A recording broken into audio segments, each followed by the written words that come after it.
Don Pulker has been working at Covenant House for just over a decade now and is the main clinical lead that I run my youth program with at the facility called Storytelling for Mental Health. If you want to donate to a good cause, Covenant House helps young people 16 years and older who are primarily facing issues of homelessness and sex trafficking. I wanted to talk to Don about my theatrical skit called Trip for the Homeless because while he may not easily admit it, he is very insightful and honest and the perfect person to talk to about some of the things our main character Jaru is facing. So take a listen. This is my Real Inspiration podcast discussion with Don Pulker. So you told me before that you don't see yourself as somebody who kind of, I guess, I don't know, fits in? Well, I said I don't feel like I'm representative of the average worker here, if there is such a thing. I mean, I think everybody comes from different. I mean, there's a lot of diversity in people's backgrounds and perspectives and whatnot, but I do think that, I think that I am maybe a bit more different. My original degree is in English literature, so I did English and film originally. So my first and still my biggest passion is writing fiction, and to a lesser degree, I'm interested in writing film as well. This was like I finally found something where I felt like, this is something I can do, but it doesn't feel like it's like the essence of who I am. But there are certainly times where I feel like there's certain aspects of it that come really naturally to me, and there's certain aspects of it that I really enjoy. So there are times where I feel like the work can be fulfilling. It's certainly like an interesting and challenging job, which, like, with my background of multiple dead-end jobs, I'm actually like very grateful to have a job that feels both interesting and meaningful. And then there are other times where I feel like actually more passionate about the work. Usually it's when I'm working with a particular client where I feel like it brings out something in me where I'm like, this is what I'm here for. This is something that I'm good at and that I enjoy, and I feel like I'm doing something. Other times it just feels like a job, and I'm just coming to work and doing my best to do what needs to be done, not necessarily going above and beyond or anything, but just, getting the job done. Before you came into this role, do you view homelessness different? Has it changed your perception? So like Jaru, for instance, he's out there and asking for change. Are you more likely to help him now? Or has that skepticism that you've kind of gained made you feel like, you know what, it's not going to make a difference really? I mean, maybe I'm slightly more likely. I mean, most of the time I still don't.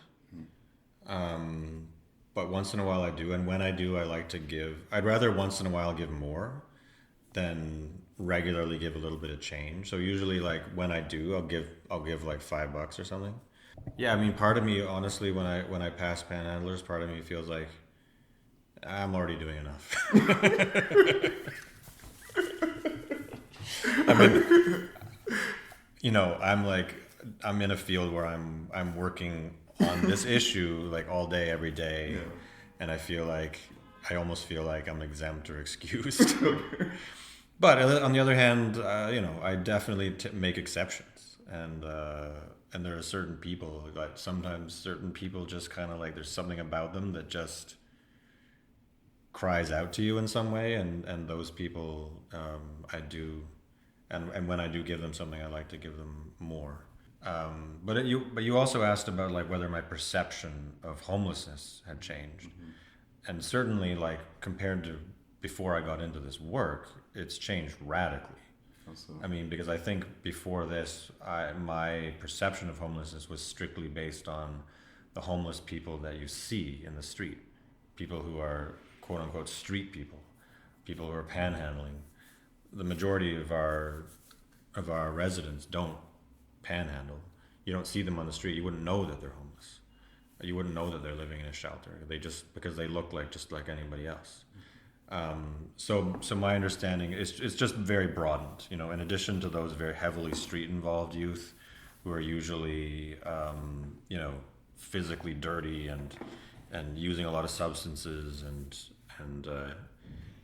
like it's just those do exist, but then there's just so much broader and there's so many different types of homelessness. Like, and there's a lot of there's the people who are relocating. There's refugees. There's so many different types. So yeah, in terms of it's my perception of homelessness is certainly broadened compared to what it was, because before I got into the field, mine was just the same as anybody else, your average person on the street who just doesn't have any real knowledge of something of it. It was not something that I had any direct experience of myself.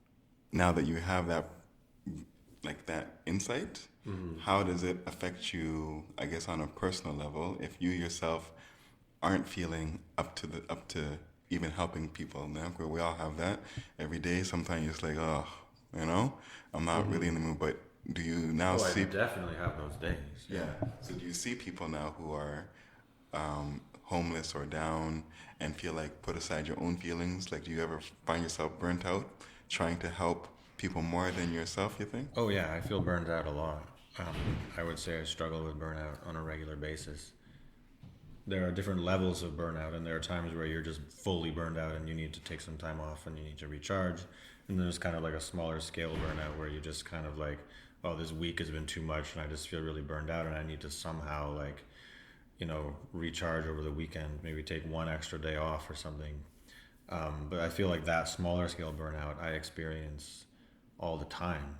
And I think there's a lot of reasons for that.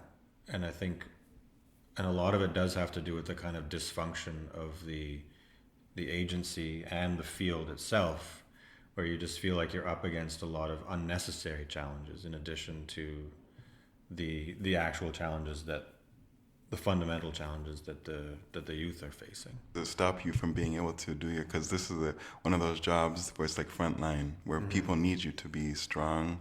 They look to you for hope. Like a lot of the people who work here, they're very upbeat, and you can see they're trying to like lift people up. Are they actually feeling that way? Are you always feeling that way, or is it just like? I would say I am definitely not always feeling that way, and my coworkers are also definitely not always feeling that way. I think we all feel pretty defeated. I mean, defeated might not be the right word, but like you used the term burnout, I think we all feel some burnout quite frequently, and I see it in my coworkers a lot. I think I'm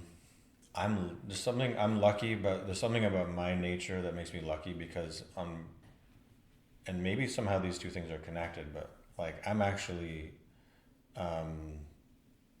dispositionally, I'm an extremely downbeat person in some ways. Like philosophically, I have a pretty dim view of life and existence and humanity and all those things. And yet I find that there is something in me that responds just to the humanity of the people I work with and actually brings out an upbeat quality that I wouldn't even necessarily know was there otherwise. Because I seldom find myself actually like putting it on as an act. I find that usually they bring it out in me. Just looking at their faces, you know, just seeing their humanity brings that out in me. And I don't know if it may be kind of like a contradictory aspect of my own nature. And I think like I and people in general are very full of contradictions. So when I think about humanity on the whole, I feel deeply pessimistic. But generally speaking, I find that I'm really able to see the humanity and even see the good in just about anyone. And I find in some ways I actually am a very positive and upbeat person. Because when it comes to dealing with people one-on-one on that interpersonal level, it brings out that positive side of me and it brings out the upbeat side of me. And at the best of times, I feel like I enjoy my job because like I'm very improvisational by nature, and I'm not a planner, and I'm a poor planner, and I'm essentially I'm incapable of planning.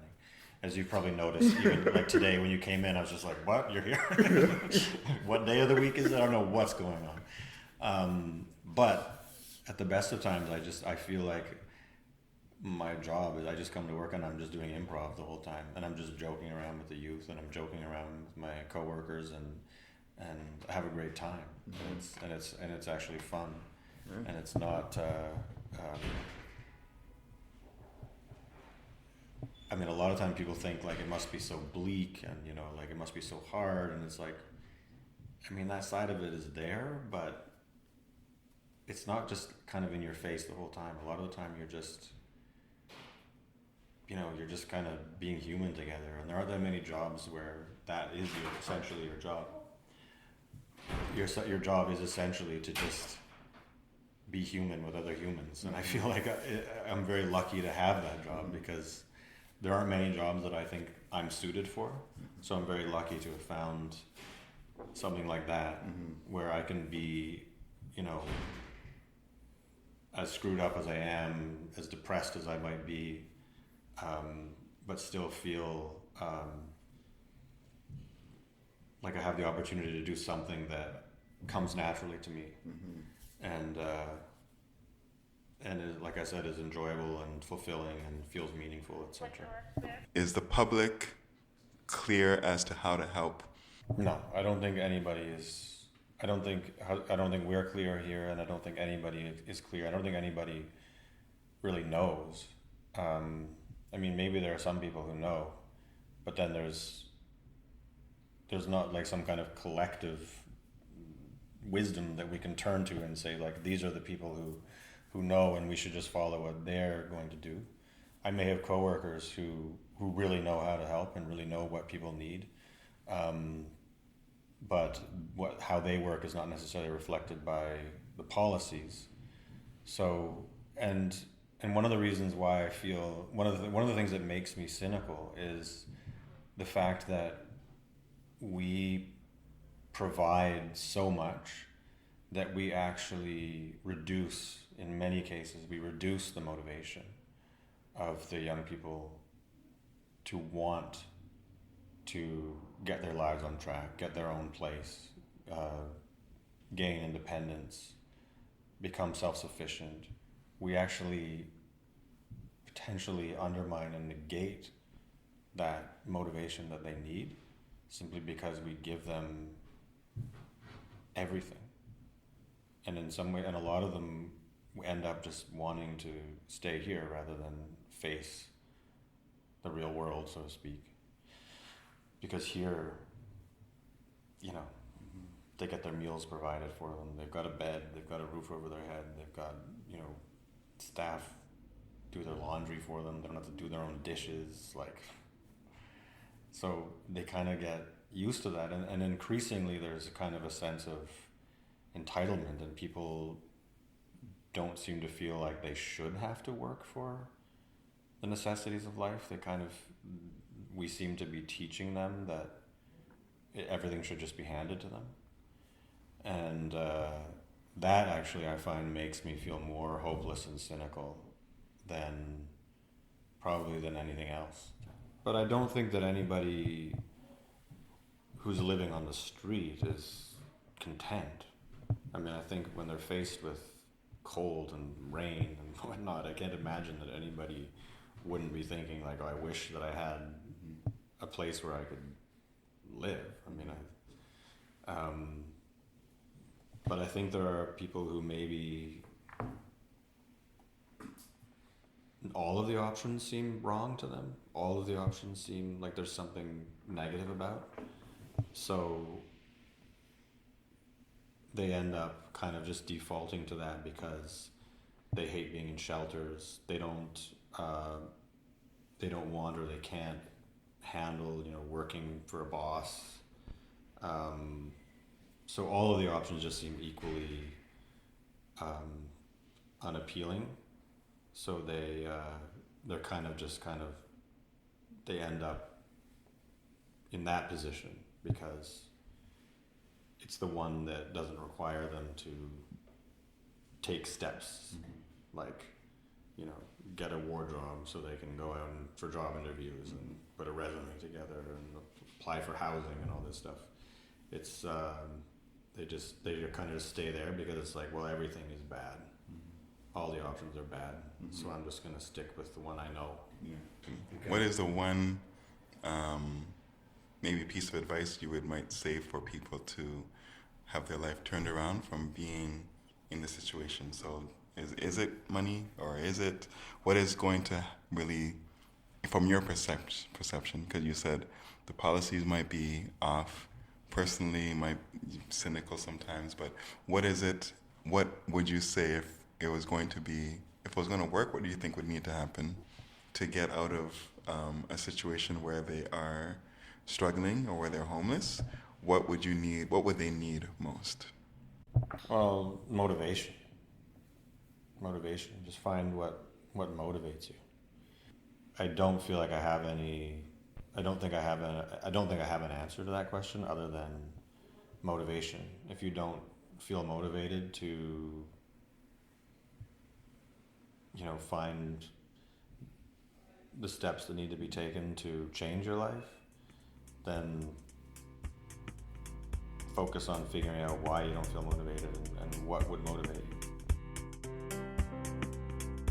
The youth at Covenant House are very fortunate to have Don as one of their clinical leads in service, and I am grateful that he took time aside to do this interview as well. If you want to donate to a good cause, Covenant House helps young people 16 years and older who are primarily facing issues of homelessness and sex trafficking. And I can personally attest as a witness to say that they are doing something very special there.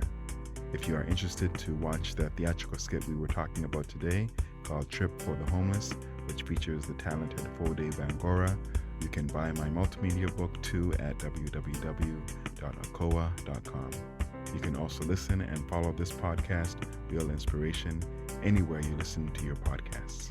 Thank you again. Until next time.